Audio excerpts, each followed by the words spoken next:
to just find the box and see what it's set in. What is the correct... This is probably all going in, by the way. Heck yeah. Or at least partially. Step 1. Unplug your device. Unplug your device and put it in your mouth. Step 2. Turn it on and electrocute yourself. Oh wait, no, you skipped. That's not step 2, that's step 3. Step 2 is insert electrical device and yourself into water. Water? Yes. And then step 3 is actually insert Into electrical outlet. device into outlet. Yeah, because otherwise you just look dumb in the bath. Omnidirectional, that's the circle. Click! Yeah, that clicks super loud, so I can't put that in, probably. That will be edited out with the magic of computers. Magic of magic is what it meant. Yes. That's gonna break. Whoa. Okay, I won't sit in it like that. As much as I like that chair, I have not found many uses for it. I don't always sit in chairs like this because, you go so low and I'm like, I can't do... Yeah. This is fun for relaxing, but if I'm relaxing, I'm usually on my bed. Maybe if I was reading a book. Yeah. But when do you do that? Well, I've been reading Harry Potter. Okay, yeah, but you have good books to read. I'm like, I gotta read my textbook again. Yay. I took my textbook and turned it into a Halloween book. That's would be smart. As long as you didn't end up paying like $120 for your textbook. Well, I paid $10 for it at the library because they were getting rid of it, so... That's a good deal. Good money choices. We should probably start... wait. Okay, never mind. I was worried that... I want to see how quiet we would keep Yeah. it for how long. Well, I wanted to see if it was picking up more white noise because it's omnidirectional right now, so it's trying to pick up everything. Doesn't look like it. It's a little bit more. Maybe a teeny bit. See, it's kind of like bumpy. But anyway, we should start. Hello, welcome to Start. Hello, and come here. We gotta sensual ASMR. That's gotta be the starts for all of these because I find it so much fun. Alright, you go first and then I'll... Hello, everybody. Welcome to our podcast. Where the pod is good and the cast is even better. Jacob, you need to speak through the pop filter. Otherwise, it doesn't work. Did you say pot filter? No, I said pop filter. Pop filter. Pop filter. I'm about to pop my filter. Welcome to Delusional Deliberations with your co-hosts Jacob Elfatel. Hello. And Caleb Woodward. Hi! Oh, goodness. You didn't introduce me. I was like, well, I gotta make two voices for this. You were already doing your voice. Yeah, no, I was like, with your co-hosts, Jacob Elfatel, and you were supposed to be like, and Caleb Woodward. Okay. Cut. Cut. We're not cutting this. I'm not. This is not going to be edited to the magic of magic. Except that one bit that we still have to edit. What one bit? The click. Oh, I mean, yeah. Did you see you're lying? I'm going to fix a few things. I mean, that audio was really loud a moment It was ago, pretty so loud. I'm going to have to do some ducking and such. Until we make the wah- audio really loud. Or we just yell. Oh! Wow! That's a really big spike in the audio. Help, I've fallen and I cannot retrieve Help. myself. I have fallen and I cannot alleviate the gravity situation. Wish I could fly. I wish I could fly. Have you ever had dreams where you could fly in your dream? Never. Never. Everybody talks about those. Where you can control yourself and you fly around. I've had ones where I'm aware that I'm dreaming and I can, but the problem is it's always a nightmare, and I'm always just aware enough to be oh no, I'm in a nightmare. I kind of know what's happening next. I know where this is going. I don't want it to go that way, and I struggle against it and try and change it to try and wake up. Never works. I feel that. I'm actually usually not aware enough to try and wake up. So you're just aware enough to kind of understand what's happening, but not to I understand pull yourself that, out. Oh, I'm dreaming. This is a terrifying situation, but I'm in a dream. I can fight against it. I can try and change it. Yeah. And then I can barely do anything, like throwing a pebble in a river and like it slightly changes. I used to be able to have dreams where I would go to sleep thinking about something, and that would be like the theme of my dream, and that was really good stuff because I would just like 3 times. Yeah, it was the best. It was this time where I must have been able to do it like once when I was younger, and then there was just this time period that it felt like a long time, probably a couple months, where I was just like, can't wait to go to sleep because it's another adventure, you know? It's another adventure. I would honestly look forward to quote-unquote bedtime because... I mean... it was fun. It was I look forward to bedtime because I get to sleep. Okay, yeah. I still look forward to bedtime a lot. But now it's just like... there's not me like sitting up in bed like, I gotta fall asleep so I can... Yeah. Have a good... It's the next chapter in the adventure. Now it's just like I fall into bed and My ADHD brain could just not handle that. Like, I'd go to sleep being like, I'm going to dream of dinosaurs. Have you ever thought about your own mortality? And my mind would just wander away. Well, I think it eventually got to the point where I think I was overthinking it in my head. Like, I'd lie down in my bed thinking about what I was ready to dream for, but then I couldn't go to sleep because that's all I was thinking about. So I'm laying in bed for hours like, I'm going to think about flying tonight. Let's go for a fly. What would the physics be of flying? Yeah. What wind turbulence? Everything like that. Is it like propulsion from the feet or is your full body? Like, what happens if goes like that? What if I forget how to fly in midair?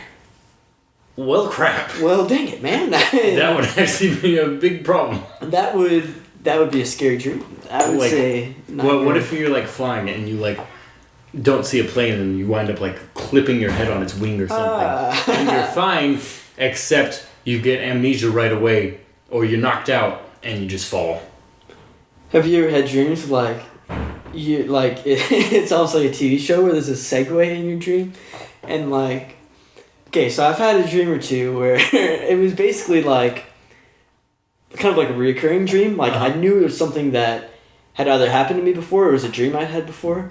And then it would just like cut to black, and then it would just be like a different part, but like the same dream universe that I was already in for the previous dream. I don't think I've ever like remembered that. At least I'm sure it's probably happened, but I've never remembered that. I remember a few times of that.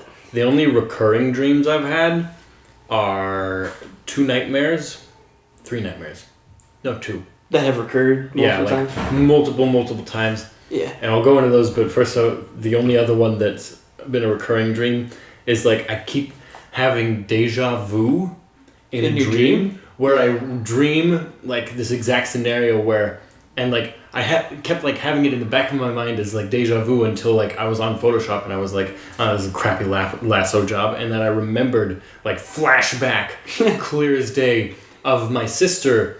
We were walking up to some like theater with a big like poster of some like lady dressed in white with black hair, and I was like, oh, that's a poor lasso job. And like I saw the lasso line around it like as if it was still selected, and then like flashed back to where I was, and I was like, I have had this sense of deja vu, but not deja vu, literally straight up remembering something 3 times. It's been in a dream. I've dreamed this exact scenario 3 different times in a row and been like, whoa, I remember this. This is much stronger than deja vu because it's an actual memory. It's something that you remember even though it's not like a true... Like it happened in my brain and my brain remembered it happening in my brain when it did it again 3 different times, and then I only remembered it in the real life when I had just the right connection to bring it forth, and I was like, what just happened in my brain? Well, have you ever like woken up from a dream that was like similar to real life, but something was different, like you own something? Yes. And then you wake up and you're like, yeah, I can't wait to, do whatever with this thing I own. I did that with like Lego money. Like, cause for the long... the little money... Yeah, like the little, like, $100 piece. Like, for some reason that must have been, like, my deepest desire as a kid. But, like, I didn't have that piece. Not real money. Not real money, of course. Lego. Just, like, Lego money. I think I did the same thing with real money, but I realized much quicker. But with, like, the Lego money one, I was like, sweet, my friend gave me this Lego money piece yesterday or something. And I hopped out of bed and I went to my, like, chest of Legos and I was like... It's gone. Fake. I've had 2 dreams like that, actually. That I remember, anyway. There was one where I had the Lego Death Star because I obsessed over that set for a while. I had that on my bookshelf. And it was either the same dream or the same type of dream. And by type, I mean like the same... You remember, you wake up and you feel like it's your dream was real life? Yeah. So it was the Lego Death Star one, which I woke up and was like, yeah, I'm going to play with it. I'm going to play with it! And it took me a few seconds to realize, I think. The other one, though, was, I think it was a video game. I don't remember exactly what it was. But I think it was a video game or something. But I was like, yeah, I can't wait to... I woke up, got out of bed, all energetic, and I'm like... I'm going to play my new game! Yes! I can't wait to play this game! And then nothing. Nothing. It's gone. And then just sadness. It's such a disappointment, but, like, you're not, like, sad about it. You're like, oh... Well, okay. I was just like, yeah. It was like, I was resigned. I was just like... You're like, well, okay, it didn't actually... I didn't lose something. Yeah. I just didn't have something that I thought I had. I just didn't get it. I never got it, really. Oh. So, dreams, man, they torture you sometimes. Oh my gosh, yes. Let's go back to the recurring one because I promised to delve into my 2 childhood nightmares. Let's hear it. I think I've told you these. Does this have to do with the hole in the wall one, or is that something different? No. At your house? Wait, what? I remember the hole in the wall. I had a hole in my closet. Did I tell you about a dream I had with that? I think at one point, I don't know if it was a dream, but there was a hole in your house in the wall. Yes, in my closet there was like a big gaping hole in the wall. Huge. Because it was just like a inset, like just like there wasn't a door to it, but there used to be a door to it that had been removed, I guess. And like there was this big hole where like, where those like circle things that are supposed to protect the wall from the door handle slamming into it. Oh yeah, the like door stopper. Before they did the small springs on the bottom, like they had this big circle on the wall, and someone like just ripped that off, and so there was just this big hole in my closet wall, and we would like put stuff in it for no reason. Yeah. And then I would get really sad because my stuff is in the wall and I can't use it gone, anymore. And you're like, my stuff. And like one day I like stuck my arm as far down in it as I could to try and grab whatever I could, but I was a little kid so I couldn't really reach far into it. Yeah, exactly. And then like as I had my arm in there, I was like, whatever's in here could just grab me right now. Pull you in. And rip my arm off.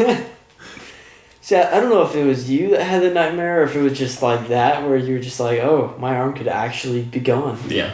But I do remember something about the hole in the wall because I would be afraid. Oh, yeah. That would... Did you never saw that house, did you? I did. You did? Okay, yeah. So you probably saw it. That might be why we only stayed like twice, though, I think.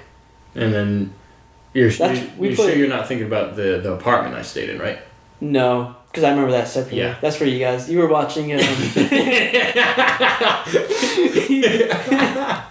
You want to tell this one? I'll let you. Okay. Oh, now I've got like 4 stories I have to tell this podcast. Well, let's do this one first, and we'll get back to your nightmare. So, Jacob and his family are staying over at my family's house. We had this apartment up in like Northern California, and I was super excited for them to stay. It'd been a long time. Yeah, it'd been a long time since we'd seen each other, and we were like, well, we've got Netflix, let's just put something on. And I saw this like TV show, and it was like, oh, it's an animated version of Spaceballs. I kind of remember Spaceballs. It's that funny Star Wars parody. Let's put that on. And so we like put that on, and we're not really focusing on it. It's just kind of there. Except and we're, like, me, talking. I was. I came in and I'm like, whoa, what's going on in here? You were like, ooh, let's watch the animated TV show. And then like 5 minutes in, it goes to this scene where it's just this bed, and like under the covers you see bumps moving around, and you hear grunts and moans. And I just stare at it and I'm like, what is happening? I didn't put this on. This is not what I expected. And then let me just give you a bit of information. Jacob's parents are super like how would you put it? Like non-offensively, because I don't want to be like rude. Like it's not a problem that they're this way, but they're super like strict about what you guys see. They're very like... And it's not controlling because they can't stop me. Like, they can't stop me. I can't be stopped. But it's like they have a very low tolerance for low like tolerance. Low tolerance for like even anything, slightly immoral things. Yeah. And there is this animated sex scene on the television that I put on, and I'm just staring at it like, dear Lord, no, what is happening? And like I'm panicking. I'm like, this needs to come off. This needs to come off. And then like the like mustachioed guy's head comes up, and then two like hot blondes in like super cleavage bras come up. I'm like, it's getting worse. It's getting worse. And then like the last thing I wanted to hear, because we're all in the living room and the kitchen is right next to it because it's an apartment, so they're all connected. And I'm pretty sure we had just come in too, like a couple like 10 minutes. Are you sure? No, you guys had been there for at least like 5 minutes, but like we sat down and we put it on. Okay, well no, I think it was on. It was really? Yeah. No, because your mom was in the kitchen. Oh. And then, like... You know what it was then? I think they came in first, because I don't think I came in with everyone else right away. Maybe, that could be. But, like, I was just watching this in horror, and I was like, I need to turn this off. Like, no one else can see this. No one can see this. And then I hear the last thing I wanted to hear is your mom's voice from the kitchen saying, what is that? And at that moment, my brain realizes I can do something about this, and I fumble with the remote and turn it off. And she's like, well, that was interesting. And my mom's like, why don't we just turn off the TV for the night, guys? And oh my gosh, it was so mortifying in the moment. Now, of course, it's just hilarious. But like, in the moment, I was like, these people must think so poorly of me. I haven't seen them in years. I love these people. And now they just think I'm the worst person on the planet Earth. And I just remember being really confused because...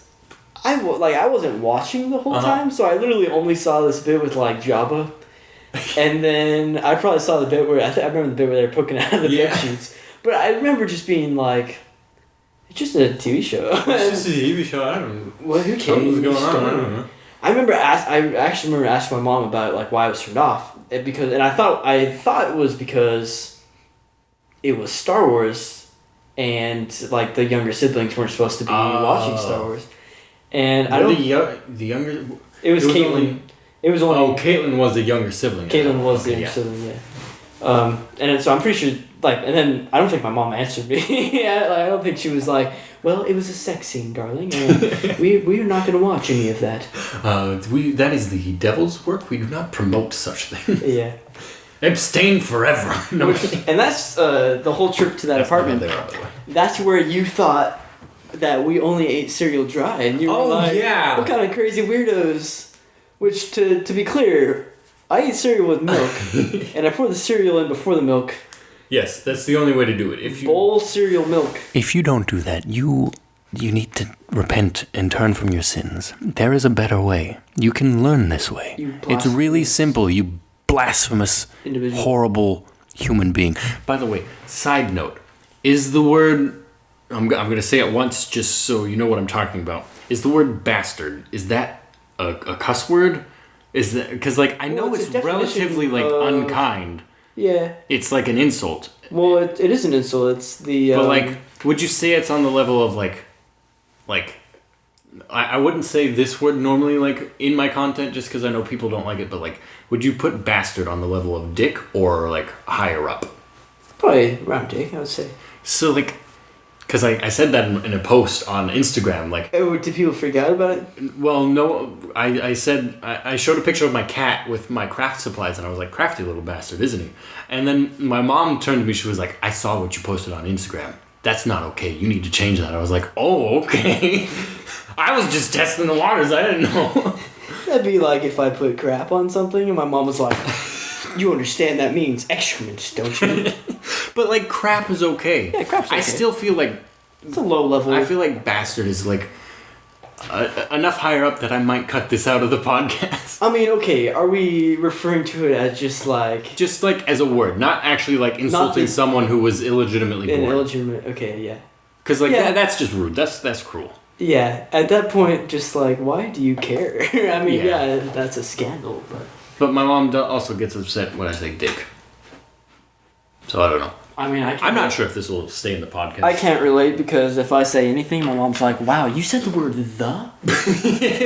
In an insulting context? I cannot believe it. I would never use the to insult somebody that way. What do you think? Should this stay in the podcast or be cut out? I don't care. You don't. Well, you're a lot of help. Okay, so that reminds me actually of we recorded last year's senior videos, like senior goodbye videos. And I'm pretty sure I don't remember exactly what I said, but I'm pretty sure I said crap in it. Oh. But so they were asking what my most embarrassing moment of school was. I said there was this prank. I told you about this. I got pranked. They put. Yeah, I don't want to go into that, but I said that in my goodbye. I was like, yeah, this happened. It was embarrassing and crap. And the girl who was recording it, she was a junior that year, and she was on the whatever crew that was recording it. Like she was like, or something.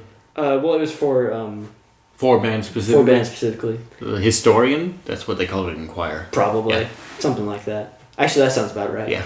You know, she was like, "So you want me to bleep you out because no one else has said anything?" That'll make you sound so much worse if you bleep out crap. And I was just like, "Well, did you bleep out everyone else?" And she was like, "Well, someone else, yeah, but it was a little more, a little extra." I was like, "Okay, I mean, if someone else bleeped it out, I'll just bleep it out." I mean, it was. She said, "I can bleep it out, or we can re-record it." I was like, "We've re-recorded this 8 times already." Oh, okay. Because it wasn't just me recording; it was a couple other people. And so, come the night that the banquet or whatever, no. and I completely forgot about it because that's not something you're like, "Oh my goodness, I can't believe." And it didn't sound bad. Like it sounded worse. Let's just say. Of course it sounds. So they put the video on, right, and they do this thing where they have like the baby pictures flash, and then the pictures age until they showed like your recent picture, and it was like, oh, clap. I know That's so cute. I know that kid. He's 1 out of 80 that I know. He's so good. But he's so good. So and they show the pictures of the people who are in the video coming up. So I did it with a friend of mine. Just one friend. Because everyone else ditched me, and I was like, "Wow, we're doing it too early. Thanks, guys. What pals." So he did his thing, and it was funny. And I don't cuss at school, Yeah.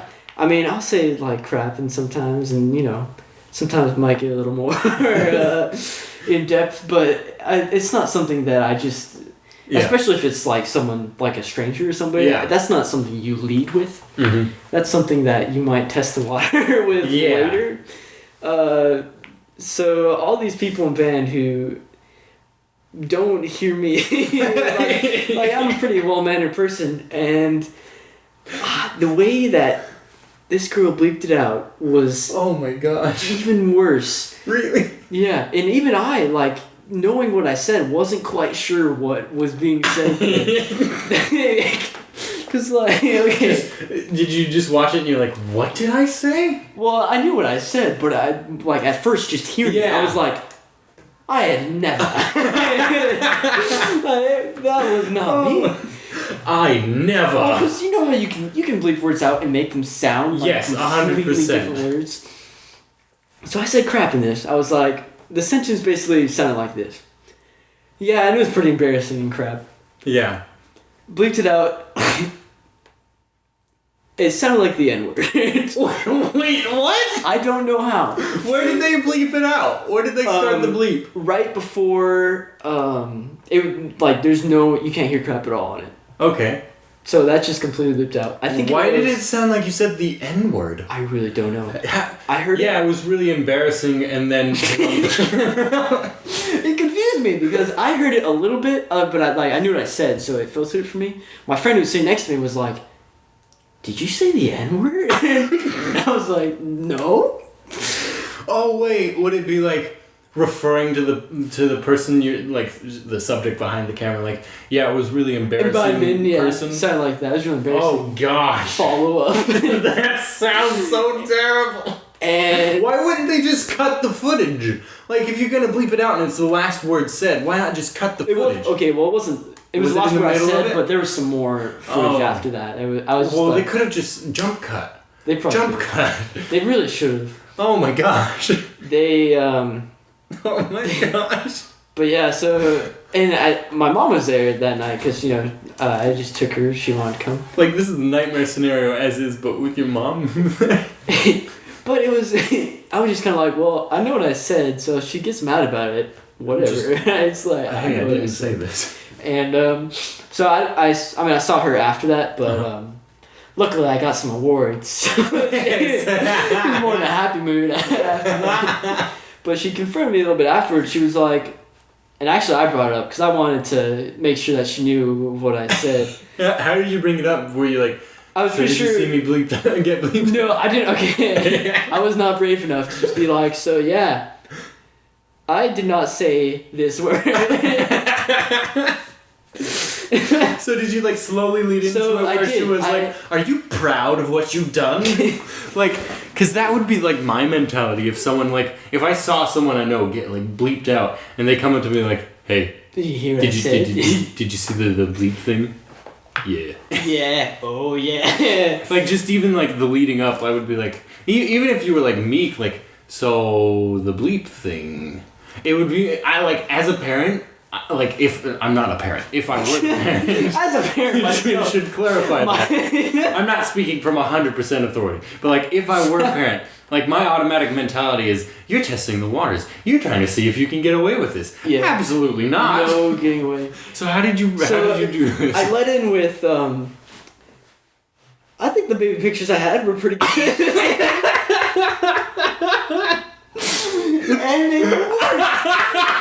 And it worked because she was like, yeah. And then I quickly was like, did you see Michael's baby pictures? They're pretty good too. And then I kind of just like, okay, so I got it on like the broad topic. Yeah. But I wanted to get to the specific. Yeah. But I didn't want to get there, so I was like, all right, here's the path. I'll let you pave the way. Oh my god. And so I think my baby pictures were pretty good. Yeah. I think it was a good lead-in. Oh my gosh. That's the best lead-in, but like I just was so not expecting that. And it's really good because it has nothing to do with my video. Yeah. It has nothing to do with like what was bleeped. But it relates back to the area, the section. But it was shown at the same time type of thing, so I was like, pretty good. So then I don't remember exactly what she said, but she was like, so you were bleeped out, basically, is what the conversation was. I'm like, yeah, I said what crap. What was the word that was bleeped out? Yeah, basically. I was like, crap. She's like, yeah, it didn't sound like crap. And I was like, yeah, freaky. Freaky. Weird. You acted guilty even though you weren't guilty? I found myself doing that a lot, actually. Where, but it's supposed to be sarcastic. I do it because I want to be ironic. Yeah. But it ends up being like, what is this kid doing? I can't tell if you're being ironic or if you're being serious. And yeah, I should probably stop doing that because... Probably. There's a bunch of babies that have been going missing. Yeah, funny about that. Funny story about that. Weird. And then the cops are like, we're gonna look into that. You're under arrest. So that was that was so beautiful. I was a little scared at first when I heard it.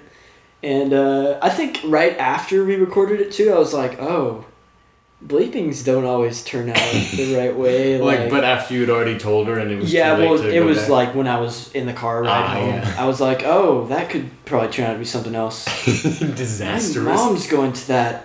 They're going to play that.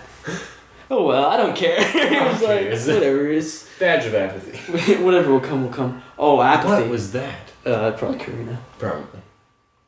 After this, I gotta talk to you about apathy. Apathy's been my best friend. You have told me about apathy. I have, but recently, apathy has been the most... With, like, college?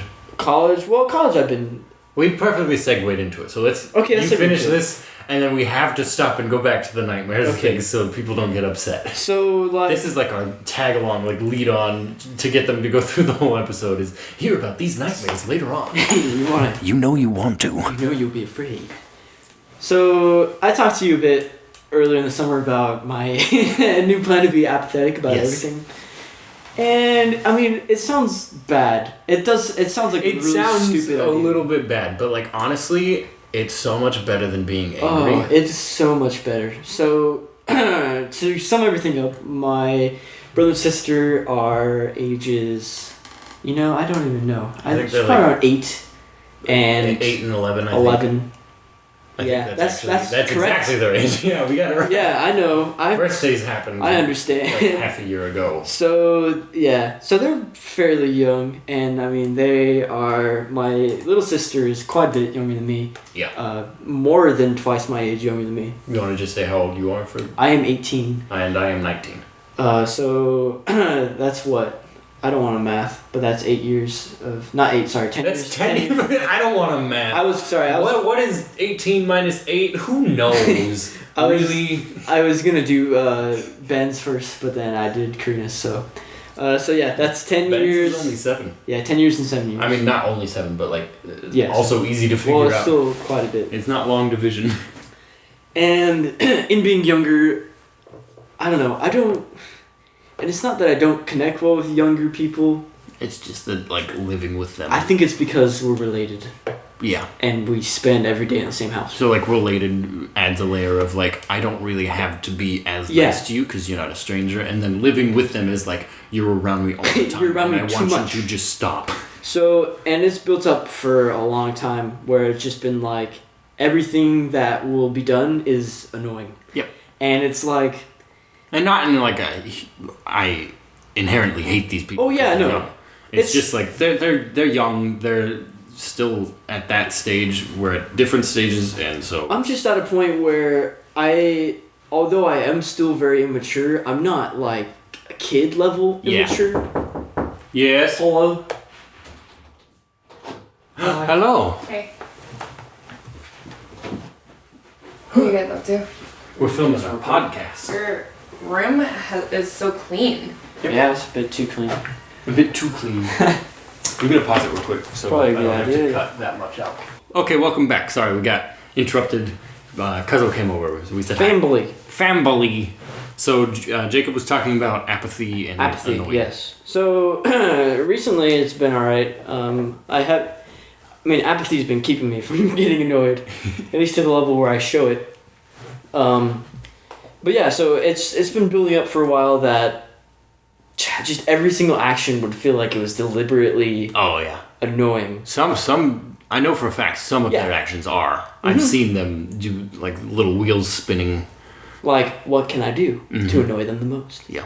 And you just feel that, and you can't help but be annoyed because it's something that's annoying. Yeah. And you're like... And not only is it something annoying, it's intentionally annoying. Yeah. So it's like... You're double a bad person. And so it would get to the point where I would just be like, okay, stop. You need to stop. Yeah.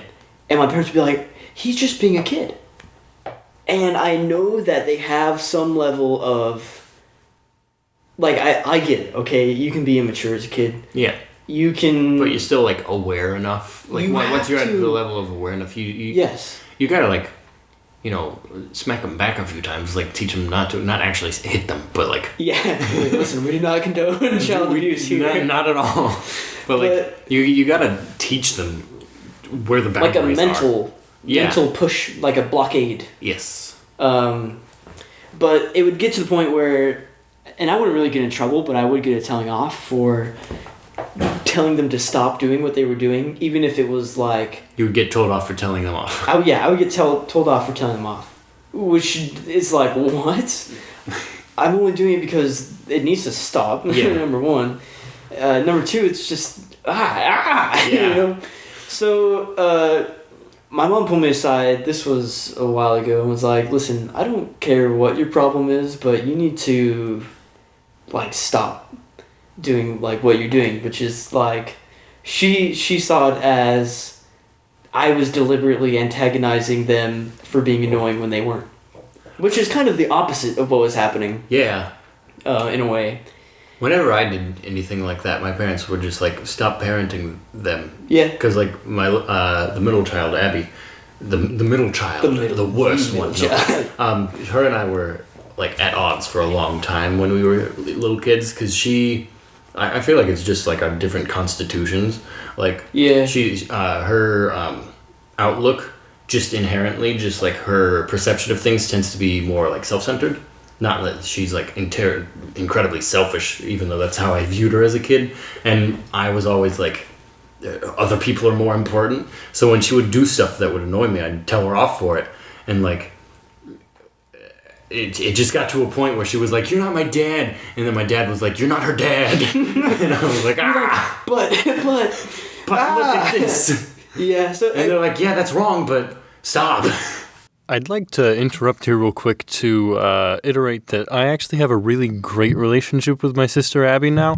This was just referring back to when we were children, and I totally forgot to mention that we're great now. This was actually filmed at her birthday party, which was wonderful. Happy birthday, Abby. Have fun at college. I love you. You're the best. Okay, back to podcast. I mean, it's the same kind of thing. Yeah. I mean, obviously it's a little bit different. But, so recently my mom told me off for telling them off, and I was like, hey, because I don't have a problem with them as individuals, I have a problem with the way they act. Yeah. And what they do. Yeah. But, like, the thing is that's what makes them up as a person, so it's not that I don't like them as a person, even though it kind of is.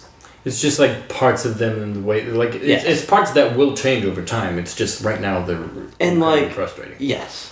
And the thing that my mom was mad about was like, yeah, but it's your brother and sister. You have to. You don't have it's to. Your family. And I was like, okay, but if this were like some person that I knew at school and this happened, I probably wouldn't like tell them off because that's very presumptuous. And just you then, knave. Yeah. You've been behaving terribly. I must tell you the right way. Like when you correct someone's grammar and they're like, who are you to tell me this? And you're like, but it's grammar. Grammar. Which I don't have a problem with grammar normally. I mean, I'll correct it in my head, but I won't tell people off for it generally. I hate it when I get corrected. Oh yeah. Especially like the other day, I was like, I'm just grabbing like when I was over here and I was helping you guys with your yard. I walked out and I grabbed something, and your mom asked what I was doing. I was like, yeah, I'm just grabbing this thing for Jacob and I. And she said Jacob to me, and I was like, excuse me, that's not right. That's not. Don't tell me what to say. I didn't say anything to her, but in my head I was like, excuse me. First off, you're correcting my grammar. How dare you? Second off, you're not even right about it. How dare you? Which then I like told my mom about this later, and she apparently that's how you're supposed to say it. Yeah. I was like, that's it's stupid. so dumb. That goes against everything I learned in school. And like, my mom will do that to me too. But when it's your mom or like your parents, then it's like, okay, I understand that you feel obliged to like do that. But there are times where I'm like my mom told me after that once. I was like, I don't care. No one in the real world. I mean, unless you're in some like. Can I go to the bathroom? May you go to the bathroom? I'll go to the bathroom right here. I don't care. May I go right now? I will. Let's go check right what now. month it is. It's not May. I don't care. There's pee on your floor now. So yeah, but yeah, back to apathy. Like, yes. I don't remember exactly how it was because my mom didn't give me the idea. I don't think she would be very happy with it. I mean, probably not. To a point, I'm not. It's more productive. Yeah. It's just not. I'm not as productive as she would want. So I'm not being positive about things, but I'm also not being overly negative. Which there were points where I probably was a little overly negative. But apathy seems like a good middle ground, especially when. Yeah.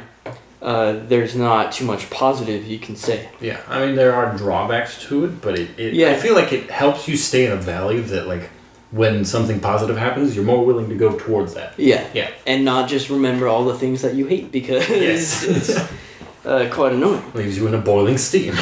So, and I have to keep reminding myself is the problem.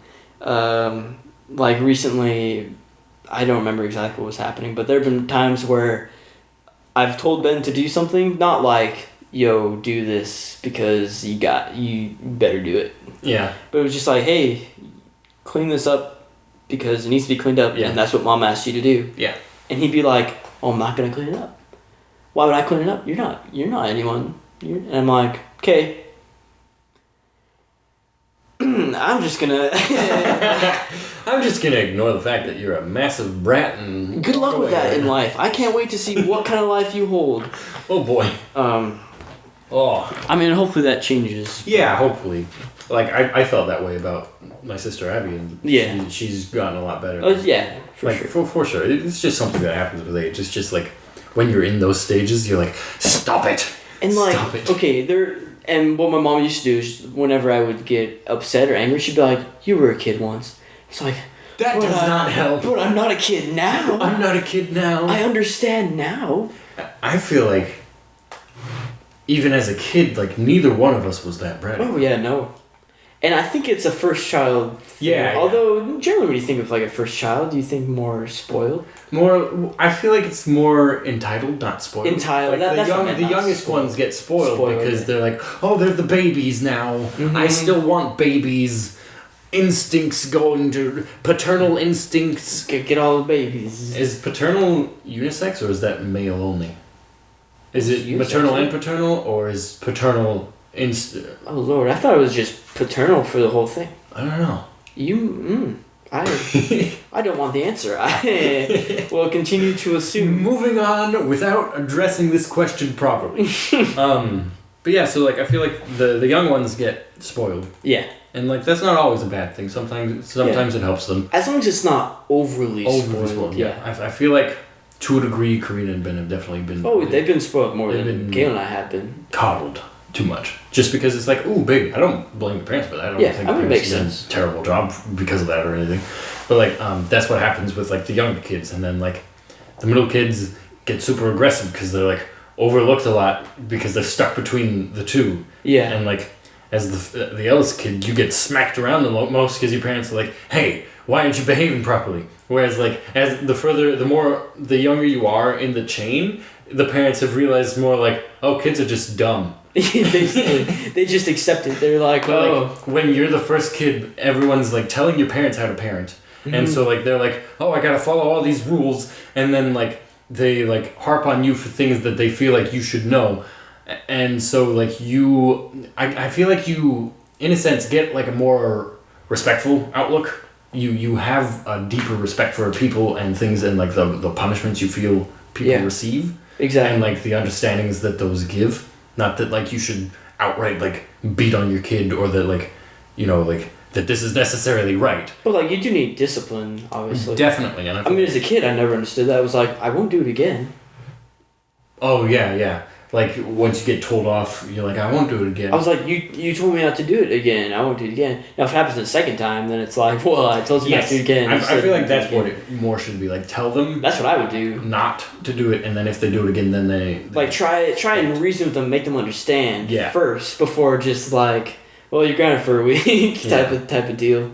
And then, but like when it comes to the middle child, they've learned a bit. They're like, oh, okay, kids are kind of dumb, and then they're like, oh, okay, other people are also dumb, and they don't know my kid. Yeah. So I don't need to listen to them when they tell me how to parent my children. Yeah. And then when it comes to the youngest one, not only are they like spoiling them because they're like, oh, I love you, you're my baby, you're the youngest, I just still want to have an eternal baby, so you're going to be my baby for a while now until I have to let go of Until I have to, yeah. And then like paired with that comes the, I don't really give a crap. Mm-hmm. I've already disciplined these other two enough. They'll teach you. So like my oldest kid's already 18 and you're like 8, so what? Whatever, I mean. Who cares? Like, and it's been more with Karina now, actually. Like Ben, okay, he's had a few annoying things, but apathy. Oh yeah. And anytime any of that happens, I'm just like. I'm kind of surprised you have to try though, because like, when you told me about it, like I tried doing it at home and I was like, this is so difficult. And like, when you talked about it, I was like, this dude just does it automatically now. He's a genius. He's a master of apathy. I automatically remind myself, but I still have to remind most of the time. Yeah. Because the problem is, I still feel annoyed when it happens. Yeah. I mean, there's no way to really stop being annoyed until you... You just gotta combat it. Yeah, so I feel annoyed, but I remind myself that I don't care. Yeah. And then I'm just like, whatever, dude, go ahead and think that way. Like, let's see what kind of whatever you do in life, so... You do you, and perish because of it. But like Karina, and for the longest time, she was just super like sweet and innocent. Yeah. But probably the past, even probably like 2 years maybe. I'd say 2 years max, but definitely around gradually 2 years is when it started coming out. Yeah, and it was definitely a gradual change. But probably around 2 years ago is when she started to feel like super just. Entitled, bossy little. She became very dramatic, a big drama queen. Very big drama queen. and I've seen her pull the "oh daddy" card, and like your father, like God bless him, like he's a sucker. he just melts right into it, and I'm like, you poor soul. This might be a fate that I'll fall to someday. I'm not going to let that happen to me. And like, I don't blame him. He's probably like, this is the last child. I don't need to be like that hard on it. Yeah, but at the same time, like, stuff will happen with, like, at the dinner table, which is where my apathy really shines. I don't even have to try anymore. I'm just like, there's conversation, and I'll half listen to see if it's anything I care about, but for the rest, I'm just like, whoa, alright. Food is happening, an argument is happening. I care more about food. Food. As long as, I get the food. I get the food and I get out. Yeah. But, so yeah, it's gotten to the point where something will happen between Karina and Caitlin. Like, they'll be arguing, or, like, Karina will do something that she knows she's not supposed to be doing, but she knows that she can get away with it. Yeah. And then mom and dad won't really call her out, or they'll be like, hey, don't do that. But then Caitlin will be like, that's the third time she's done that, and you've already asked her to do that, not to do that, before, at this dinner table. You know what, I need to add another thing to why the youngest children get, like, there was the oh, you're my baby, then there was the I don't really care. I think there's a third layer, and it's like, I'm just so tired of doing this. Yeah. Just be. Please just be. Just exist. And just like, that's why they wind up, like, spoiled. Not that... I feel like spoiled isn't quite the right word, but it's the closest we have. Because, like, it's not always like they become super spoiled brats. Yeah. Which is what you imagine when you're It's more of just, like, a small sense of entitlement, and, like, they just... They get it a lot easier in the parenting. They have no reason to, like, not... Yeah, like, Becca was spoiled, but, like, she's turned out to be the angel of the family. Like, she's the best child. And I'll even admit that. I'm not as good of a child as she is. I'm not a great child. She used to, like, she would get upset that Abby and I, like, said something or something or other. She would just, like, give us this look and then walk down the hall to the door, knock on mom's door, and then start crying, like, make herself cry. And mom would be like, oh, sweetie, what's happening? No. And we were like, what? No. Yeah. I mean, just different to think about, like, when you were with siblings who were closer to your age, or without. Yeah, it was a different situation for me than it is for you. Yeah, for sure. Like, you've all got, like, a nice space between you. I feel like it's more like you and Katie are closer, and then there's Ben and Katie. And that's definitely how it is, because... Is there a big age gap between Katie and Ben? Yeah, okay. Well, it's not big. It's 3 years between Caitlin and I, and Ben and Karina. Yeah. That's both 3 years. And then it's 4 years between... Caitlin and Karina. So that 1 year really made the difference. It's surprising, though, how much that 1 year makes the difference. It is a bit weird, but it's also kind of like... It makes sense, in a way. Yeah, it does make sense. Because, the levels of maturity type of thing. Yeah. But, like, even with that, you're all still at, like, such, like, just different levels, just enough that there will be, like, overlap where you guys, like, you and Katie don't get along. Like, when you were younger, you didn't. And well, we were younger, we got along a lot. I mean, like, in between. Like, I remember a distinct phase where you guys did not. I was like, they're like Abby and I. Mm-hmm. But, like, I feel like that's going to happen to Ben and Karina. Like, right now they're at the early stage where they're, like, buddy, like you and Katie were. That's happening, basically. It's starting to happen? I mean, okay. And this is where apathy is, It makes sense, though. Yeah, I mean, I see what you're saying. Yeah. But, like, okay, so there's been some scenarios where I'm like, okay, do you be apathetic, or are you like, what is happening is wrong and needs to be changed? Yeah. But then you gotta... It's such a weird balance of, like, this doesn't affect me. I care about this person somewhat because they're my gene pool, and then this is totally wrong. I would not let anyone else get away with this unless it was a minor petty thing. Yeah. But it's like... Because I'm always thinking... I would still silently judge from afar. Well, I do that anyway. I may not announce it, but I'm always just like, But really? Like, you're gonna put the milk in before the cereal? We're gonna be right now. Okay. Okay. Okay, we're back again. Hello. We were talking about... when to intervene. When to intervene with children. With that children are not your own but are related. That are siblings of yours. And when you've been told off for intervening before. So, you were saying, like, I don't care but it bothers me that you're doing So this. it's like, I care to an extent, Yes. right? Because these people are my family and I want them to grow up well. Yeah. But in the moment, I'm not like... Super, like... It's not maternal from you. It's just like, hey, you're my family. I care about you. Shut up. Stop being bad. Basically. Whereas, like, if it came from, like, your mom, it'd be like, okay, honey, we don't do this. You need to sit down. I need to talk to you. Yada, yada, yada. Educate And you. it's definitely different when it's like a sibling that's way younger than you, too. Because if it was just like Caitlin, I would just be like, yo... what you doing? Stop. What are you doing? Just, like how you would just like tell a friend, what are you doing? Or but I think that's more of the age gap. Like definitely. Because like the way you would talk to Katie is the way I'd talk to Becca, mm-hmm. and I would talk to Abby different. But I probably wouldn't talk to Abby a whole lot at all. Yeah, I take that back. I do, because there was recently an event where she took a bite of ice cream before asking my dad when she had already been told explicitly to ask my dad. Like, she was like, well, I'm just going to take a bite because that doesn't matter. And I was like, what are you doing? That's not okay. And she was like, well, I wouldn't do it to a stranger, but it's my dad. I'm like, that's worse. So I wouldn't rob a stranger, but family, it's alright. It's normal. But anyway, so, like, it's also weird, though, because, like, again, like, you're not their parent. And so, like, there's also that, like, level. But, like, we were raised by, like, Ashley and Savannah, kind of, in a sense. Probably less so you, because you live so far away. But like close. For me, I got like they would be like the parent reinforcement. They were like my cousins, my friends, but they were older than me and they knew better. So like they would like keep me in line if I was stepping out. And I was like, okay, that I feel like that helped me a lot growing up to like learn respect and honor and such. And so I was trying to like do the same to my sister, and my parents were like, stop it. And I was like, but you praised Ashley and Savannah. You're like, I don't understand. I'm getting mixed messages. Mixed messages.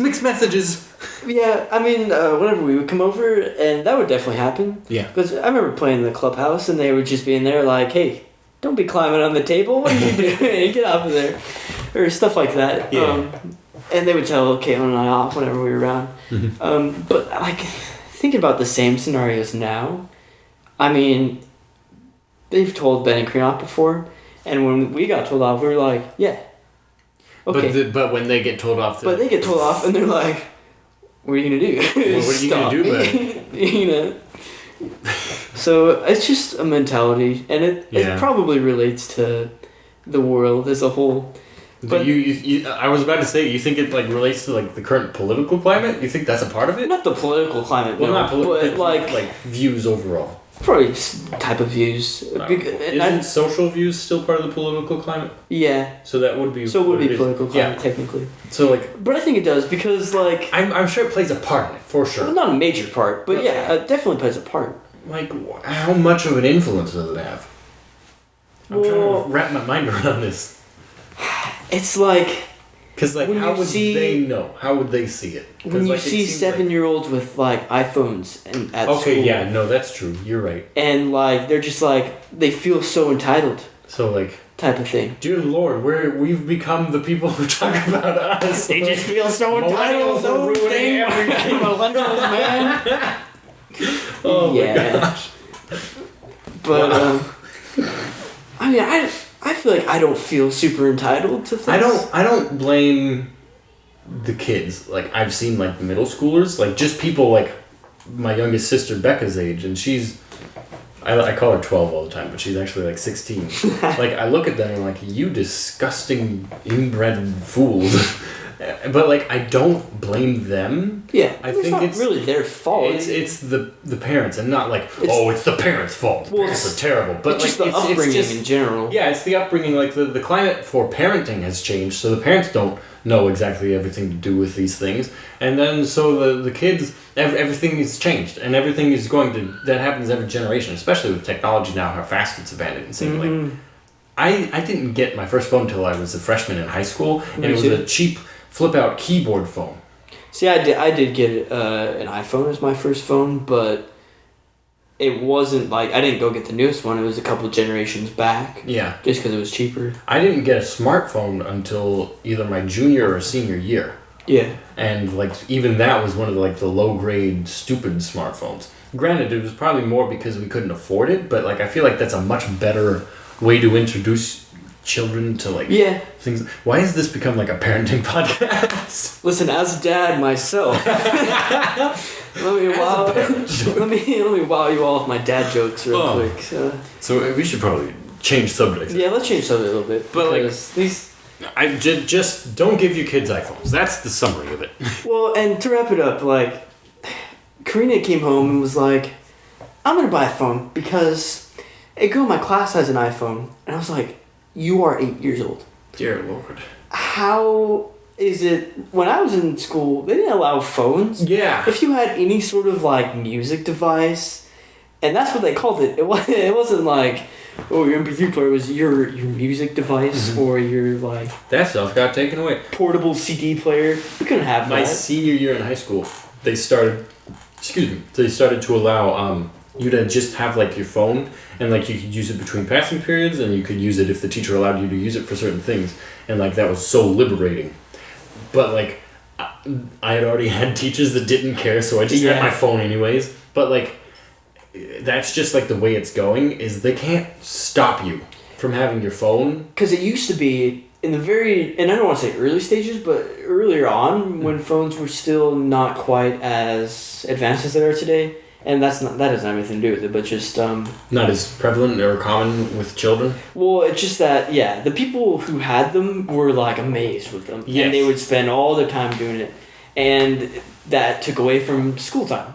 And class time. And so the teachers were like, this has to go because it needs to be confiscated or else it's going to keep happening. I still feel like that's still a problem, but I think what's happened is like back in like the earlier stages when like cell phones were becoming more prevalent, but like it wasn't as common for kids to have them. Like, you know, the kid whose mom needs to be able to tell where he is and when he can be picked up.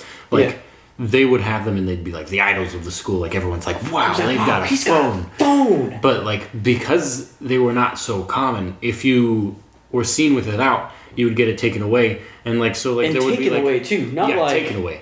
Like there would be 5 phones on campus and like 3 of them would be taken away because there were idiots with them. Mm-hmm. But nowadays every person on campus has a phone with a few exceptions. Yeah, like I knew one person in high school who didn't have a phone just because. I don't know if it was parents didn't want him to have a phone or... Actually, that's not true because he did have a phone. It was just a really old BlackBerry. Yeah. And I was like, oh, dude, I feel for you. So he couldn't get any of our like group text or anything. We always joked around. It does suck, the lack of technology. Yeah. I can speak from experience. We always joked around. We're like, yeah, we'll send you smoke signals, dude. When we want you to know something, we'll let you know.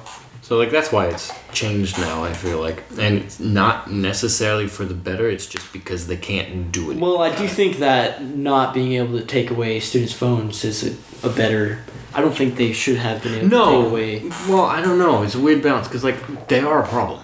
Okay, yeah, they're a problem. But I think almost failed algebra because I was allowed to have my phone out because the teacher wasn't observant at all, and I was just playing apps all day. Like... That was my downtime, and then at the end of the school year, I realized, oh wait, I didn't learn anything for the second half because I realized that I could just get away with this the whole time. Oh, I had a history class like that. But that's history. You don't need history later on. Yeah, no. But most of my math classes were like, yeah, you better pay attention because this is some serious stuff. But and I never had to deal with like, okay, I'm taking your phone. Put it in the bin with these other like phones. You probably didn't have to deal with that, did you? I had that happen once, I think. Did you? But like it was just like because like it was my history teacher. He was super strict, and he was like, okay, we'll put the phone in the bin. I was like looking up like an answer, like double checking an answer. I was like, bah, bah, bah, and he was like, nope. He's like, I don't care. And so I had to just come back by his class and get it at the end of the day. But it wasn't like I'm going to take it to the principal, you got to get it from the office. And see, like, okay. Yeah. Confiscating it made sense when it was only a few people. Yeah. Because... Well, that's why they're not doing it anymore, is because they can't confiscate all of them because they're all too prevalent. You'd have to take one of everyone, and then if it gets stolen, that's on you. That's why I feel like there's Like, that's why they're like, oh, you can use it during passing period, you can use it at certain times of the day. Maybe to, like, allow them to use it so they get their fix and then can go on. And then can go without it. Like, when did that... You said your school changed their policy. When did they change their policy to... My senior year. Your senior year? So my school was just like, as long as your teacher doesn't care, we don't care. I mean... Technically, that's always the case, though, because if the teacher doesn't care, there's no one's gonna. Well, I'm talking about like just out on campus. Oh, okay. Like, my middle school was definitely like, you shouldn't have your phone out at lunch. Like, we're not gonna take it from you, but we will like tell you off for it. But not in class, like at all, basically. It sucked so much because like most of the proctors were like, you know what? Yeah, you can headphones. Who gives a rip? Well, headphones were whatever. But like, there were those ones that like looked like hawks. For headphones, so you had to like pull your hoodie over them. And me, I hate those little earbuds, so I have the big clunky over the ear headphones. So you have I would have my head over it and with like 2 circles bulging out, and they're like, what the? So I just walk fast. You know, it's a ear impediment. I can't. I have anger issues. I can't hear the crowd, otherwise I'll murder everyone. I am Mega Man. I need ear things. We were gonna change the subject though.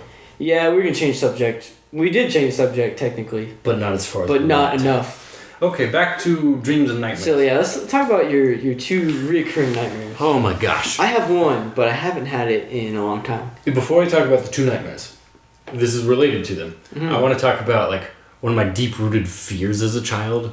It's not related at all to the nightmares. It's just that it was from my childhood and it was in the same house. But like, I would always like my dad one day showed me a rat trap that he was setting in the garage, and he was just like, a regular like. Yeah, but like it's like the mouse trap, but the big ones. I had known about the mouse traps, and he showed me like, hey, mouse traps are dangerous, and he put like a pen on it and like snapped and like kind of like it deformed it a little bit. Yeah. And he was like, but this rat trap is really dangerous. I need you to stay away from it. And he put the pen on it, and it broke the pen in half. Did it really? Yeah, and I was like, oh my gosh. And he was just trying to make sure that I didn't break my fingers. Put your finger in it. He was trying to make sure there was no like hospital bills coming up in the near future. Yeah. But like in my mind, I was like, what kind of monster is it that you need this level of death to ensure it's gone? And so like from then on, I was terrified of going into my garage because it was the kitchen, and then there was like a 1/2 foot drop down to the garage just for like water levels or whatever. So like it's like stepping into a different world. And like my dad had a bunch of like clutter all over the garage. Yeah. And like this little like art studio section in it, and then the laundry. I had to go out for the laundry every now and then. And like I would like as a kid you don't wear shoes. And so I would walk out barefoot, and then I'd be like, I'm in danger. I am in grave danger. I don't have shoes on. A rat is going to come scurrying, racing at me out from the shadows under the clutter and eat my feet off. And I'm going to be stuck in here because I can't walk back to my house. And then I'll try to crawl back to my house, but I'll hit the trap and my hand will be ripped off from my body. Yeah. But like it was a constant like prevalent fear that rats were going to eat my feet. And so like... wild rats. Had you seen a rat, or was it just no? I'd never seen a rat. It was just the trap. So based on the trap, idea of them, because like I was like, this is so much overkill. But apparently, it's not overkill. It's not enough. Like, what monster do you need this much kill to make sure it is dead? And so like that terrified my childhood mind, and I still have like a deep-rooted fear of like wild rats in like my home or places they don't belong. Well, I'm not a fan of rats, but I've got like a deep fear. I don't think I'd be like super afraid. Like there was a sound from my like the air vent up above. I heard like a metal clanging sound, and like I kind of like looked over. I thought it was my door. I thought it was my cat trying to get in, like pawing at my door. And then I realized it was up in the ceiling, and I was like, we've had rats up there before. We thought they were all dead. They are all dead, by the way. They were all dead. But like, I heard this like metal clanging sound, and I was like, my mind went like, what is that? To instantly, it's a rat. And it's a rat. Screamed as loud as I could. Like I like top of my lungs, yelled at this vent to try and scare whatever it was away. Be gone! And like my whole family was like, "What the crud was that?" Screaming bloody murder. They like opened the door. We're like, "What was that?" I was like, "I thought there was a rat in the ceiling that I couldn't see." And like another time, we had rats in our garage. Yeah. And I walked out, and like every time you walk out, you just hear something shuffle, something move. Well, how were you when we had rats here over the summer? I didn't remember that you had rats. You didn't remember they were in the garage though. all the traps that we had outside? Yeah, I kind of remember that, but they were like in the garage. Yeah. In the walls. They couldn't get to us. I mean, we've had them in the ceiling. Well, but like not in the vents. Yeah, my concern was with the vent. In the vent. It could like pop down, wouldn't be able to get back up because it's at a straight up angle and then it curves back into the other ducts. Yeah, so just be so stuck. it would be stuck there and then possibly be able to go back through like go inside the room. Come into my room. Yeah. Into my safe space. And then be stuck. Yeah, but like, and I knew that there had been rats up there before because there was a small yellow piece of what's the word? Fiberglass. Like. That was maybe it's not fiberglass, but one of the fiber things that you keep up there that like was the stuck insulation? nestled. Yes, the insulation was nestled in the grate of my air conditioning vent, and I was like, "Oh, great! A rat has made a nest up there, and it's lost part of its fluff." So I knew that there had been rats up there, so that's why it terrified the ever living daylights out of me. Even though I was pretty sure, because like we would hear them scuttling in our roof. Yeah, and we heard that too. Yeah, before, but until they stopped. We actually didn't have any insulation in our. Oh yeah, that was the problem. So they were just like, and it wasn't rats at the time. Actually, it was just mice. Just mice, yeah. But because there was no insulation, it was loud. Oh. Like you could just hear them scurrying all over the place, yeah. and like all over the house. And then I think one died. I think that's what alerted to us. It was. Oh yeah, because you smelled it. I remember. And we were like, that. "Oh, that's some dead stuff." That's something dead in the wall. We've had two in the fireplace that have just been there. We're like, we can't turn the fire on until we get this guy out. So we had to like, and it's not the thing is so it's he supposed just like to come out. They were like in the chimney. And I don't know how it got in. It must have got through the chimney. I would guess. Do you have? I thought it was a gas fireplace. Like it is, yeah, but there is a chimney. There is a chimney. Just like a small duct. It's a small duct. Yeah. Okay, It's not like a full size. Yeah. But once or twice there's been a little guy in the electric fireplace, or it's gas. I don't remember. Well, one of the two. We don't use it. One of the two, and we were just like, it has to come out because if this fire gets turned on while this guy's still in there, it's going to smell bad. It's not good. That's the bad thing. So, it's not fun. No, definitely not. And I definitely stayed awake a lot of nights, just listening to the padding, like. Yeah, we have insulation in our house, so like we could hear them clearly. I mean, they were rats, so they were bigger, so they were probably at a similar level, but like it was definitely muted by the insulation. But like especially in my mom's room, you just like there would be like a lull in the conversation, and then just like, yeah, like oh gosh, just freezes up. He's like, wow. But so yeah, I yelled at the vent at the top of the lungs, and the only other time I've done that is when I was in the garage, and like every time I was in the garage, you would hear them, like without fail, you'd hear some scuttling. You wouldn't hear like a squeak or anything, but like you might hear a box fall or something. And one time I walked out barefoot, which is rare for me in my house because it's nasty floors right now, just because of the dog peeing everywhere. But so usually I have at least socks on, and I feel more comfortable with socks on, even though it's an ignorant feeling. But like I walked out just barefoot, and I was like, oh no, my feet, like just like flashback of childhood trauma. And then right as I realize this, I hear this loud crash from a rat knocking over like two boxes, and like I whirl around and I yelled at the top of my lungs that I was like, get away! Like I was not mentally prepared to handle any of this. I like with no socks on. Yeah, it's weird because like protection. My fight or flight response is not either fight or flight. It's yell. It's like because it's not fight. I don't want to fight the thing. I don't want to run away though. Well, it's not that I don't want to run away. My mind automatically freezes and my knees lock. I'm like and so like I just try and make myself as big and scary as possible. Big is not hard for me because I'm like 6'3". Yeah. But I'm also skinny, so it is a bit hard. You're just like But like I've also got a deep voice, so that's my instant like go-to is like yell at it, and if that doesn't work, find attention. something to hit it with. Well, let's fight then. That is fight then, yeah. But like before fight is just like see if you can get it to go away. I'm probably a like minor flight before fight because it's not like I'm carrying around something that I would consider a weapon, and so I'll turn and run, but not to get away, to get a weapon. But I'm still like I'm trying to get away to the place where I know I can like. You're trying to have like a balance, like you're trying to escape, but make sure that if you can't escape, you have something to go. Yeah. Because I know that if I'm up against something, I'm probably not going to do too well with my fists, especially if it's like an animal. Yeah. Like if I came up against a wolf, I would need a weapon. Yep. So, wait, isn't it weird to think about actually? I honestly like if I imagine myself in a situation like with a wolf, like my automatic response is like obviously I would try and scare it.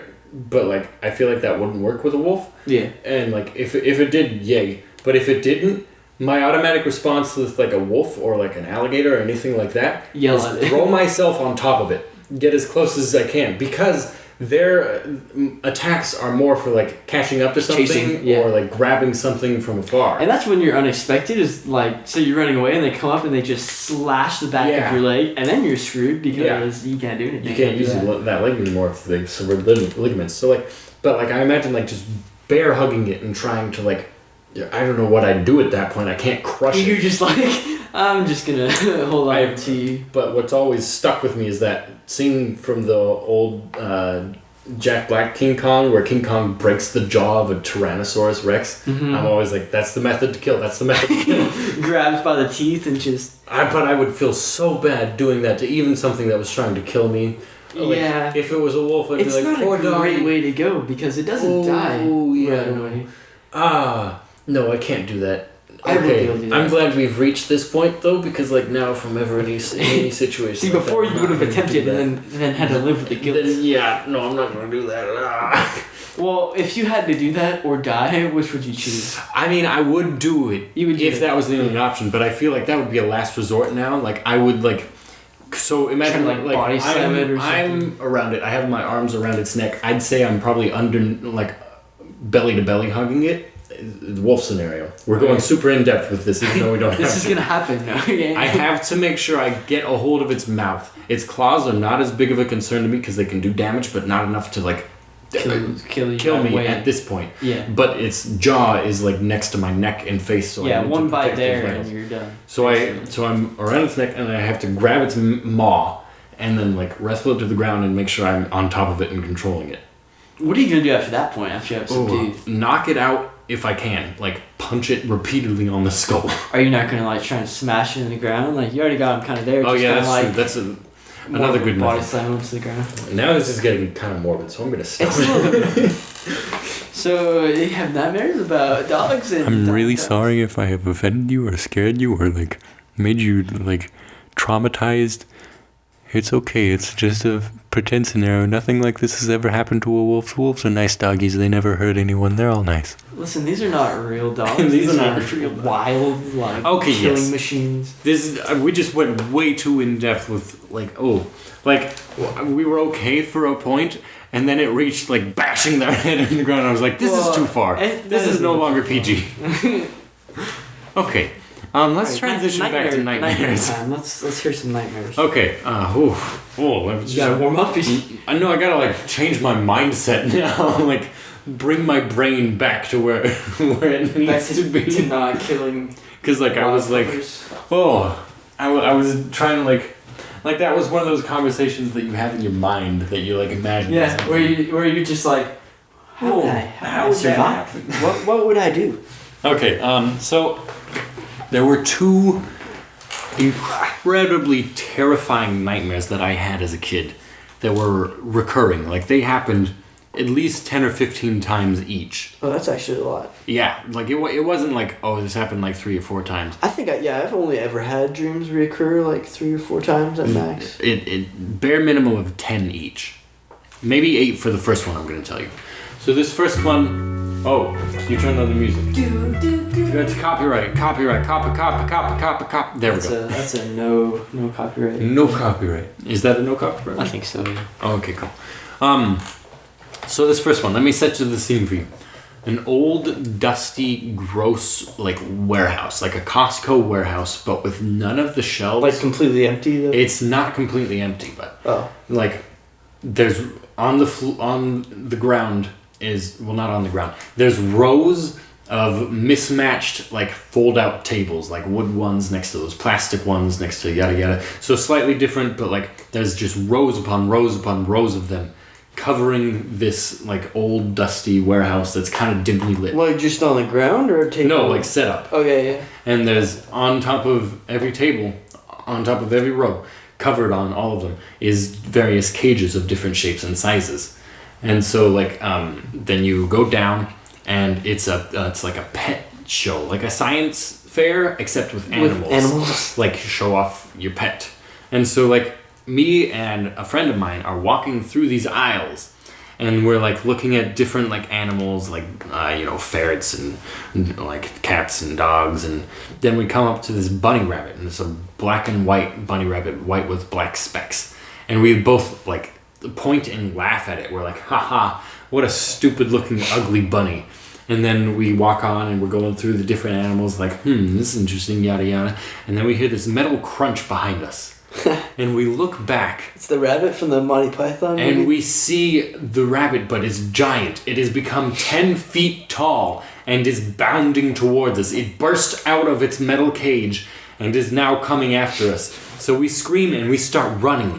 And like the majority of this dream consists of me and my friend running for our lives. Like that's the biggest experience in it, is running through different like cages with different animals, trying to escape this mutant giant rabbit bearing down on us. And then as we're running, I look over and my friend trips and falls, and I keep running because I know I can't stop, but I look back and I see him get crushed and stomped on by the bunny. But he doesn't eat him? He just... No, because I'm still running, so it keeps coming after me. I feel like it would...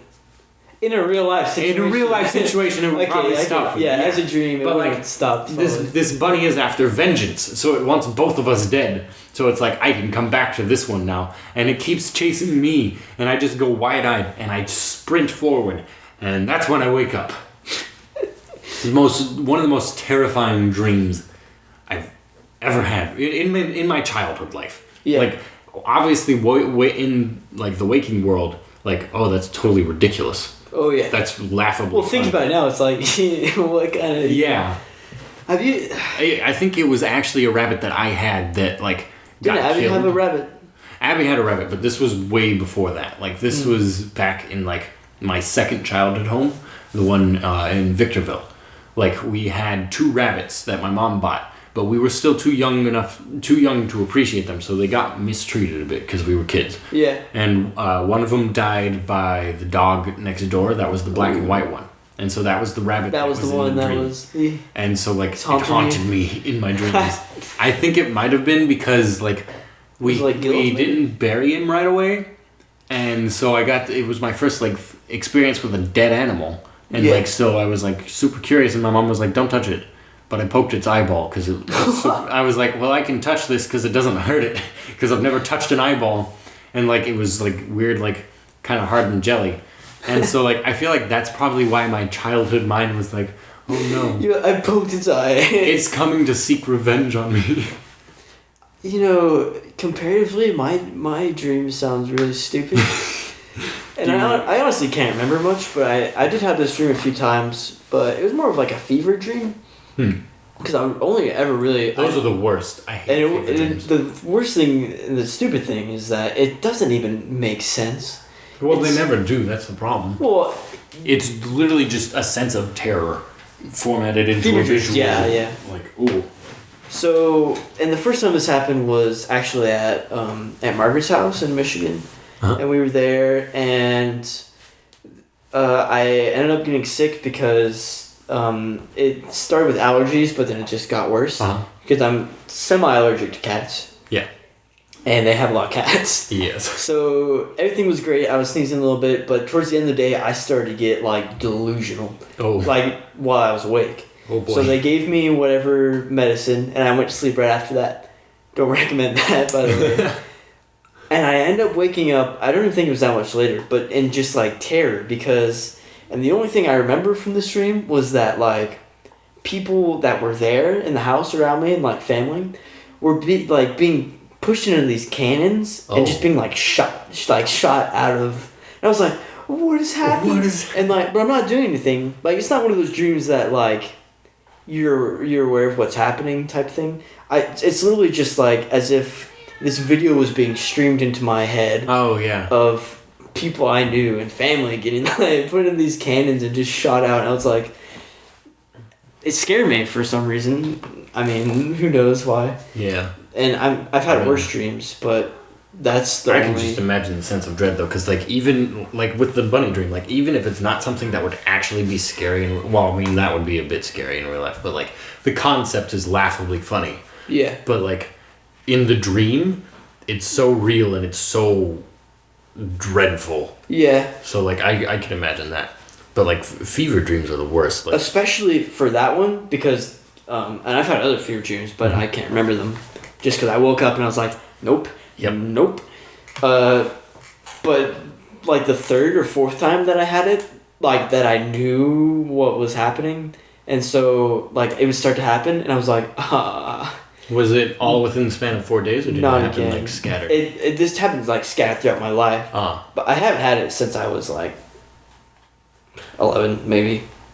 Probably 10 was the last time I had it. So the ones I had, they were like condensed to like a week, and then they would kind of start to like span out and like scatter afterwards. Like I would have like a day or 2 or 3 or 4 days of like peace, and then it'd come back. Well, what happened for me was I had it the first time, and it freaked me out. And then I'm pretty sure I went back to the same dream when I went to sleep. Or my mind, you know. So you had it like right away. Right away. Right after the other. Right after the second one. Which has happened with other dreams. Yeah. Like you've like woken up from a dream and been like, I want to go back. So you do? Yeah. Have you done that? Yeah. Not very often. Yeah, it doesn't Not happen usually often. successful. It depends on what it is too, because if you really want to go back to the dream, you're gonna want it too much. You're gonna be awake. Yeah. But if you're just like, I'm awake now, but I don't want to be. I hate fever dreams so much though, because like it's literally, it doesn't make sense at all. It's literally like an acid trip of just pure fear. Yeah. Like I had like a month straight of fever dreams, so much so that I hated going to sleep and didn't want to fall asleep. And it was because like I wasn't actually having a fever for a month straight. It was because like I was eating poorly or something. We didn't have enough like eating habits do cause that. There wasn't enough like protein in the house, I think, was the problem. And like so like my body was like I had a point like that too. Boy. Where it was just like, and it wasn't really fever dreams like you're saying, but it was a point where I wasn't having dreams. I was having like nightmares. Yeah. And it wasn't every night, but if I ever did have a dream, it was a nightmare. And so I was like, well, I just can't dream anymore. I can only dream bad things. And I don't remember what got me off of that, but I eventually did, and I don't think I've had a nightmare, and I mean, I've had a few that could have turned out to be nightmares, but I was like, I'm in a situation where this thing's happening and I could die. I'm gonna wake up, and then I just do, and I'm like, hey. Usually for me, like, they're minor nightmares. Yeah. They like don't, like, I'll wake up and I'm like, oh, that was weird and kind of terrifying, but like, nothing like impactful. I won't like nothing to where you can't get back to sleep. Yeah. Like for the rest of the night type of thing. Not even something that like wakes me up in the middle of the night and I just wake up in the morning and I'm like, that was a weird dream. Ugh. I didn't like that. I have had one recently where and I don't remember the specifics, but it was your classic, like something was chasing me. Mm-hmm. And I was like afraid because I was pretty sure I was going to die. And it was one of those times where you couldn't discern whether it was real life or a dream. And so it got to the point where and what it was it was me and this other person in a room, and these dudes had guns. Ooh. And I remember this actually. And it wasn't just like any old room. It was my old my parents' room from where we used to live at the mobile home. And so it's kind of a room like this, except if there was like a sliding glass door over here.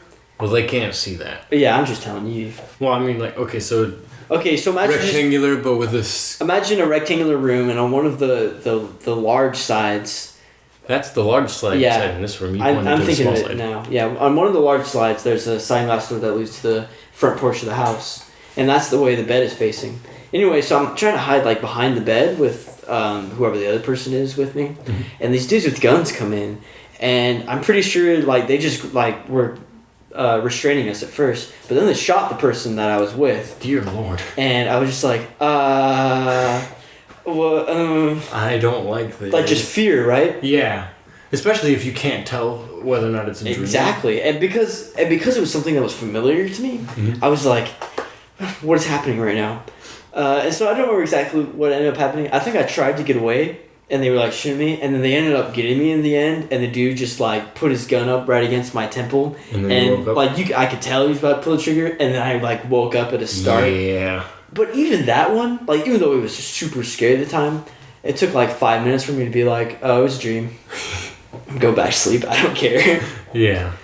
So I don't know, and I wonder like, what is the rate of people for different ages that have nightmares that are actual nightmares that you can't get back to sleep for afterwards? I feel like it wouldn't be a very clear graph because I feel like a lot of it has to do with obviously like diet and things like that. Yeah, but also true. like levels of like creativity. Mm-hmm. Like people who like are more like number based. Well, not number based, like but like. You know what I mean? People more interested in like nonfiction. Not that they're like not creative or that that's a fault of theirs, but like they're less creative than like because you and I are creative types. Mm-hmm. So like our dreams tend to be out there.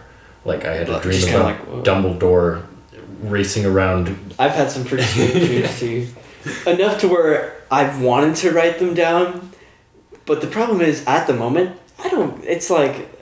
It doesn't matter to me, really. And then later on, you're like, I'll write this down. And then you're like, I barely remember any of it. Yeah. I mean, there's some that I know that I've had that, I have written some down. I've had some. A few down. And it's like, whoa, it was weird. Yeah, it's like, whoa. But I remember there was this one I had that made so much sense to me at the time.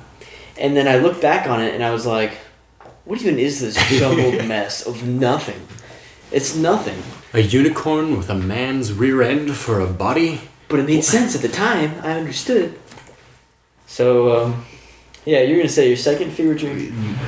Well, this will be the first one. Not the fever dream, the recurring nightmare. This will happen the absolute most in my house. So, it's little old, like, 8-year-old me, like, laying on my bed, and I wake up with a start. Because in the dream or in real life?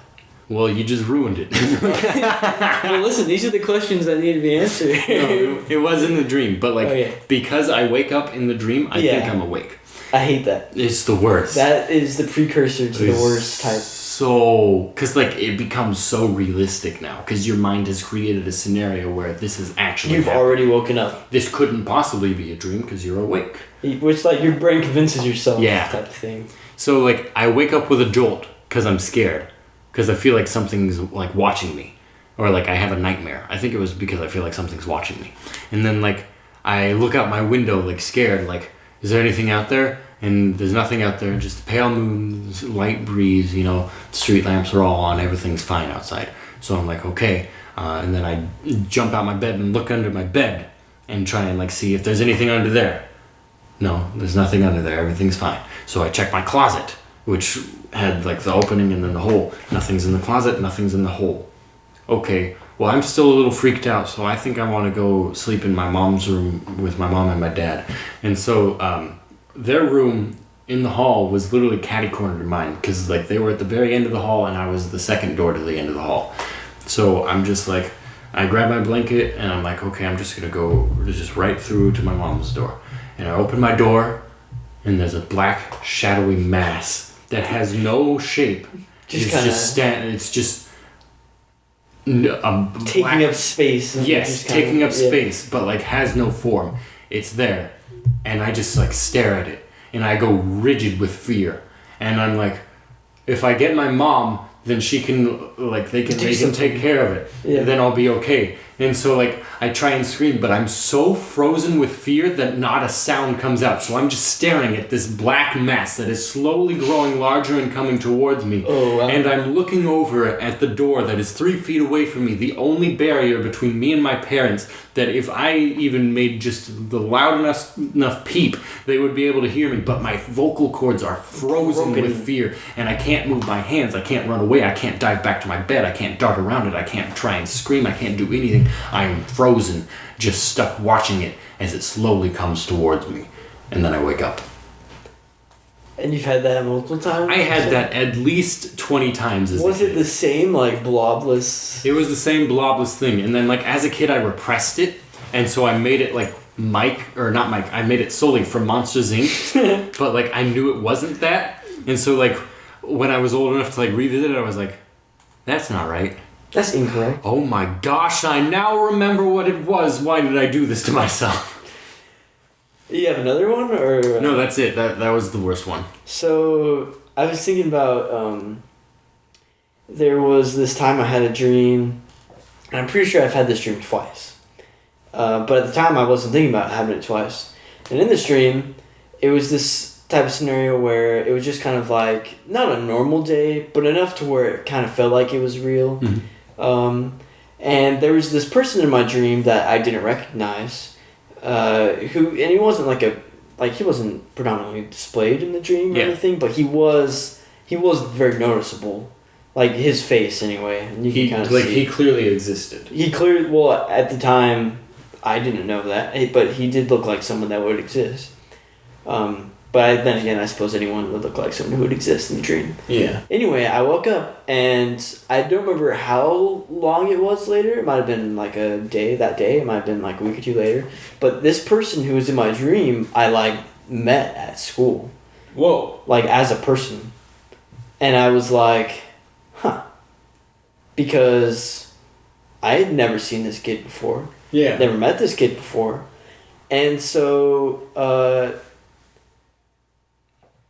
or no, that's not it actually. I met this kid and then I had a dream that... Oh, okay. That had him... Reverse order. Well, but no, because when I had that dream and I saw that this kid was there, I woke up and was like, I've had this dream before. And he was in it before. As this person that was in it before. Wait, so you had dream, met kid, had dream again? So I had... Okay, so when I was younger, I had this dream. Really little?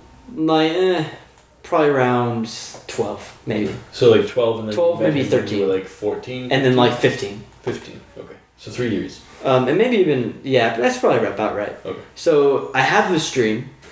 Everything else kind of melts away a little bit. I mean, I still remember the whole plot and everything.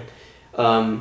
And then there was this guy who was there that I didn't recognize at all. Mm-hmm. And then, whatever, with the dream. Later on, I meet this person. I'm not thinking about it as a dream. It's not something you remember. And then I have this dream again. And as I'm having this dream, I'm like, I've had this dream before. I remember this. And then I see this person in my dream. I'm like, he was in my dream before. I know who this person is now. Yeah. And I woke up and I was like, how is that possible? Do you think maybe your mind... my mind's replaced. Yeah, it's replaced for sure. It filled in the gap. It was because... Before, you didn't know who this person was, but now your mind's snaps connected. Well, I think it was someone else in my head before. Probably, yeah. But my head could not comprehend. I was like... Oh, yeah, that'd be freaking maddening. I know that this person was in my dream before, and I didn't know who it was until now. I've had moments, though, with, where it's you experience deja vu, but it's not deja vu, because deja vu is a very vague feeling. Yeah. But it's where you've done it before, type of thing. Kind of, with deja vu, I feel it's more you feel this has happened before. Well, that's what deja vu is. I get a weird feeling, but I've had full out memories repeat themselves. Yeah. And I've had memories repeat themselves 3 years in a row where I know that the exact same thing has happened 3 different times. But that's pretty normal. I mean... Well, actually having it not just I feel like this happens before, but I remember this exact thing happening, I can predict what's happening next, and it happens. Oh, well, that hasn't happened. I've had that happen. Yeah. With an Easter basket and my sister and my dad in a Costco, and that was when I was 14, 12, around that range, and it was super trippy, because first year it happens, nothing spectacular because it's the first time. It's the first time. Yeah. The second time it happens That's a little weird. Yeah, I remember this happening. I remember this. That's not possible. But then the third time you remember. I have this. Wow. Yeah. This has happened before twice. And like the same exact scenario, like the same exact scenario. Yes. The same exact way. My sister came up and like showed me like this basket full of like Easter candy. She's like, "Wouldn't this be cool?" And the Easter basket obviously changed every year because like they don't sell the same Easter baskets every year, but everything else stayed the same. And then I'm like, well, that'd be interesting, but I don't know if Dad and Mom would buy it. And then Dad comes up by and cracks a joke, and everybody's like, oh. And then she walks away, and I'm like, what? Okay, but but when she came up with the basket, I was like, I remember this happening. But I don't think Dad would want to buy that. Dad comes by, cracks a joke. She gets sad and walks away and puts it back. And I'm like, and you're like, yeah. I don't think I've had anything like that happen to me. That's the most like insane deja vu moment I've had. I feel like I get deja vu a lot more frequently than other people. That might be just me having a special person complex, but I've always wanted to like relive a day, but not realize I was reliving a day. You know what I mean? That'd be interesting. We've seen those movies, and we're like, you always see it in movies when people like time travel by accident for the first time, and like stuff's happening, and they're like saying people's lines with them as they're saying it, or they're like they complete people's sentences and they're like, yeah, weird type of thing. Yeah, I thought that'd be cool. It would be really cool. It would be pretty freaky. Yeah, very freaky. But yeah. Well, do you know, like, how often do you have deja vu? I've had it quite a few times. Not recently. Like. But it's like the actual deja vu though, like a vague feeling. Yeah, but that like, I've done it before. In like how many times a month? How many times a month? Yeah. It used to be like once every couple months, maybe. I get a minimum of 3 times a month. 3 times a month? Yes. Anyway, Happy birthday. Happy birthday. Sorry, we got interrupted. So I have a minimum of 3 times a month. A minimum. But are you talking about the full out, like, I know I've done this before? No, it'll be like... Or the vague? Like, 2 of them will be the vague, 1 will be like, I know this happened before. But like, I know this happened before happens enough that it's like... You're like, this is happening. Like the other day, like my mom was watching a movie and I just came in for the credits and I was like, I recognize these credits because it was like where they had like, you know, videos in it. Yeah. Or like, you know, pictures, and I was like, I remember these credits. Have you watched this before? Mom's like, no, we've never watched this before. I was like, I've never watched this before. I don't know anyone who's watched this before. It's like new to Netflix. And she was like, yeah, I kind of remember it too. That's weird. Could just be similar. Could be. You want to pause it because they're still calling us? Yeah. And then we'll come back and just finish the episode. All right. What were we saying? Let's just change the subject completely for no reason. Yes. It's not because we were interrupted yet again and have family members who not love because us. We took 40 minutes to get dessert. We after not eating dinner. I mean, guys, we wish we were born orphans alone just with each other so that we would not be interrupted by people who love us and want to spend time with us. To be fair, though, if we were orphans, we couldn't afford any of this stuff. So this is very much true. You would not be hearing any of this. I don't remember where we left off, but it's time to end. I was saying about dreams, but who cares? Something about dream. No, we were on Deja Vu, weren't we? Oh, were we on Deja Vu? We were on Deja Vu. Okay, we were. So, like, I have like experiences where, like, it's, like, stronger than just a vague sense of, like, this has happened before. And, like, it's not just, like, my mind double mapping a memory because, like, I can predict what happens next. Yeah. So, like, it's weird. Like in those time travel movies, like I said. It's confusing. But anyway, thanks for tuning into Delusional Deliberations. I'm Delusional, and this is my pal Deliberations. Hi, I'm Deliberations. And we will see you next time. Thanks, guys. This is just going to be on YouTube, so go ahead and leave a like, comment, subscribe. If you have any, like, site that you'd prefer these to be on, let me know, because I'm not opposed to suggestions like that. Also, feel free to post questions that we can answer, because yes, definitely, that would add some stuff. Yeah, add some interactivity and make sure that we don't run out of ideas to talk about. Yep, and hopefully we'll answer them. But if we don't like the question, then we will not answer them because Because I have willpower of my own. Yes. I have autonomy. All right. You wanna do the opposite of how we started? How did we start? We started pretty quiet and a whisper. You want? Oh yeah. Okay. All right.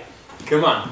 And then you have to take the brunt of it because I took the brunt of the intro. Okay, thank you all for watching today's episode. I hope that you enjoyed it or something, and if you didn't, then just comment and like anyway because it was good stuff. What do you say, Cole? If you didn't enjoy it somehow by some extreme stretch of the imagination, then go ahead and just politely let us know why, because we might take it into consideration if it's constructive criticism. If it's just LOL you suck, well then right back at you. I'm Ruggerberry, you glue dejavu. That's also my name. That is my twin. Thank you, and good night. Good night and good night. Love you guys. Bye. Bye.